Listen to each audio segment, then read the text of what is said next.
laporan keuangan. Laporan keuangan adalah sebuah catatan informasi keuangan suatu perusahaan yang digunakan untuk menggambarkan kinerja perusahaan dalam suatu periode tertentu. Jenis laporan keuangan perusahaan dagang. Yang pertama ada laporan laba rugi, yang kedua ada laporan perubahan modal, yang ketiga ada neraca, dan yang terakhir ada laporan arus kas. Yang pertama ada laporan laba rugi. Laporan ini adalah sebuah laporan yang berisi seluruh hasil atas penjualan atau pendapatan dan biaya dalam suatu perusahaan selama periode tertentu.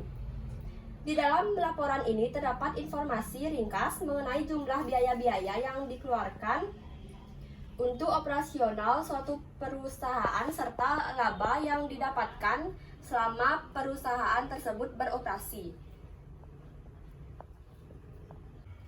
Berikutnya ada elemen dalam laba rugi. Ada 4 elemen dalam laba rugi, yakni yang pertama ada total pendapatan, yang kedua ada total beban, yang ketiga harga pokok penjualan, dan yang terakhir yang keempat ada laba atau rugi. Lalu selanjutnya ada contoh laporan laba rugi dari PT Tulus Berkarya periode Desember tahun 2021. Yang pertama ada pendapatan. Terdiri dari penjualan bersih sebesar 500 juta, lalu ada pendapatan sewa 40 juta, lalu total pendapatannya dikurang menjadi 460 juta. Lalu ada beban, yakni harga pokok penjualan yaitu 150 juta, beban penjualan 7.500.000, beban administrasi 5 juta, beban bunga 2.500.000, beban lainnya bersih yaitu 2.500.000. Jadi total bebannya adalah 167.500.000. Selanjutnya ada laba sebelum pajak yaitu 292.500.000. Pajaknya 73.125.000. Jadi laba bersihnya ditambah yaitu menjadi 219.375.000. Baik teman-teman, sampai di sini apakah ada yang bertanya? Tidak. Selanjutnya di sini saya akan menjelaskan mengenai laporan perubahan modal. Laporan perubahan modal adalah laporan keuangan yang mencatat informasi tentang penyebab bertambah dan berkurangnya modal selama kurun waktu tertentu. Di sini ada manfaat dari laporan perubahan modal, yaitu yang pertama, memberikan informasi yang bisa dipercaya tentang penyebab perubahan ekuitas perusahaan pada suatu periode. Kemudian yang kedua, untuk mengetahui berapa modal akhir yang dimiliki perusahaan pada periode tersebut. Yang ketiga, memberikan informasi yang bisa membantu para investor dalam memperkirakan jumlah waktu dan ketidakpastian penerimaan kas di masa depan yang berasal dari pembagian dividen. Selanjutnya, di sini saya akan menjelaskan tujuan laporan perubahan modal. Yang pertama, menunjukkan adanya perubahan modal yang dialami perusahaan dalam kurun waktu atau periode tertentu. Kemudian, mendukung laporan keuangan yang di dalamnya termasuk laporan laba rugi, neraca, dan laporan keuangan. Dan yang terakhir, menjadi pertimbangan bagi perusahaan ketika mengambil suatu keputusan strategi bisnis di masa depan. Pada perubahan modal ada unsur perubahan modal. Yang pertama modal awal. Modal awal ini digunakan sebagai dasar. Selanjutnya ada penambahan atau pengurangan. Apakah suatu periode itu perusahaan laba atau justru rugi? Nanti ketika laba maka modal awal ditambah laba, atau jika rugi maka modal awal dikurang rugi. Setelah itu dikurang prive atau pengambilan pribadi. Nanti kita lihat apakah modal akhirnya bertambah atau berkurang. Di sini ada contoh laporan perubahan modal. Modal Tuan Andi sebesar 20 juta, ditambah laba bersih sebesar 4.500.000. Hasilnya 24.500.000 dikurangi prive Tuan Andi sebesar 1.500.000 dan saldo akhirnya sebesar 23 juta. Neraca. Neraca adalah bagian dari laporan keuangan dari entitas bisnis atau perusahaan yang mencatat informasi tentang aset, kewajiban, dan ekuitas pemegang saham pada waktu tertentu.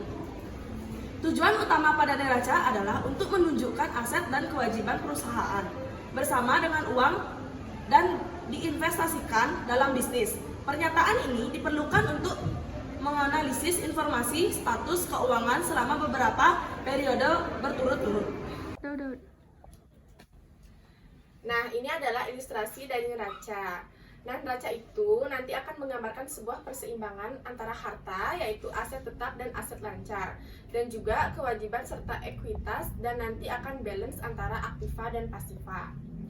Ini adalah contoh neraca dari bengkel mobil Maverick. Yang pertama itu ada aktiva. Di dalam aktiva itu ada aktiva lancar dan aktiva tetap. Di dalam aktiva lancar itu ada kas yang totalnya 500.000. Lalu ada piutang usaha totalnya 1.400.000. Lalu ada perlengkapan servis 160.000, persekot asuransi 250.000. Jumlahnya nanti sebesar 2.310.000. Selanjutnya itu ada aktiva tetap. Yang isinya peralatan servis 1.500.000, akumulasi penyusutan peralatan sebesar 130.000, yang akan dikurang dengan hasilnya 1.370. Nanti aktiva lancar dan aktiva tetap akan dijumlahkan menjadi 3.680.000. Selanjutnya itu ada pasiva yang berisi kewajiban dan modal. Di dalam kewajiban itu ada utang usaha sebesar 700.000, utang gaji sebesar 140.000, yang akan menjadi jumlahnya 840.000. Selanjutnya ada modal, yaitu modal hadiah sebesar 2.840.000. Jadi jumlah kewajiban dan modal itu sebesar 3.680.000 dan akan balance antara pasiva dan aktiva. Laporan arus kas. Laporan arus kas atau cash flow statement merupakan laporan yang berisikan pendapatan dan pengeluaran yang terjadi. Dalam sebuah laporan, arus kas disajikan informasi berupa pendapatan tunai, jumlah kas yang diterima, beban, prive, pembayaran utang, dan sebagainya. Susunan bagian dalam laporan arus kas. Yang pertama, kas aktivitas operasi. Hutang dagang, pembayaran gaji karyawan, pendapatan dari penjualan barang atau jasa, pembayaran pajak, bayar sewa, pembayaran bunga, bayar listrik, dan jenis biaya operasional lainnya. Yang kedua ada arus kas investasi.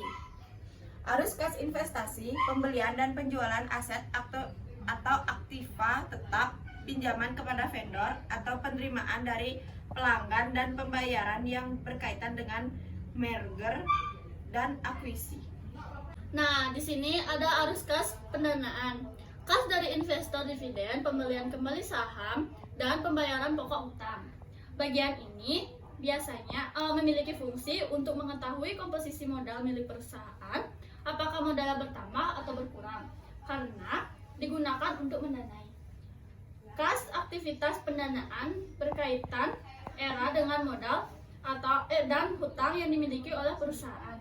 Contohnya seperti obligasi, melunasi kredit, membayar dividen, dan sejenisnya.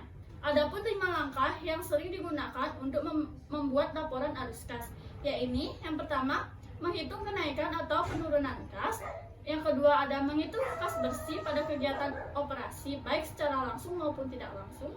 Yang ketiga ada menghitung kas bersih pada kegiatan investasi. Yang keempat ada menghitung kas bersih pada kegiatan pendanaan. Dan yang kelima ada hitung jumlah kas bersih dari ketiga kegiatan yang sudah disebutkan sebelumnya beserta saldo awal pada kas. Nah, di sini selanjutnya saya akan memberikan contoh dari laporan arus kas.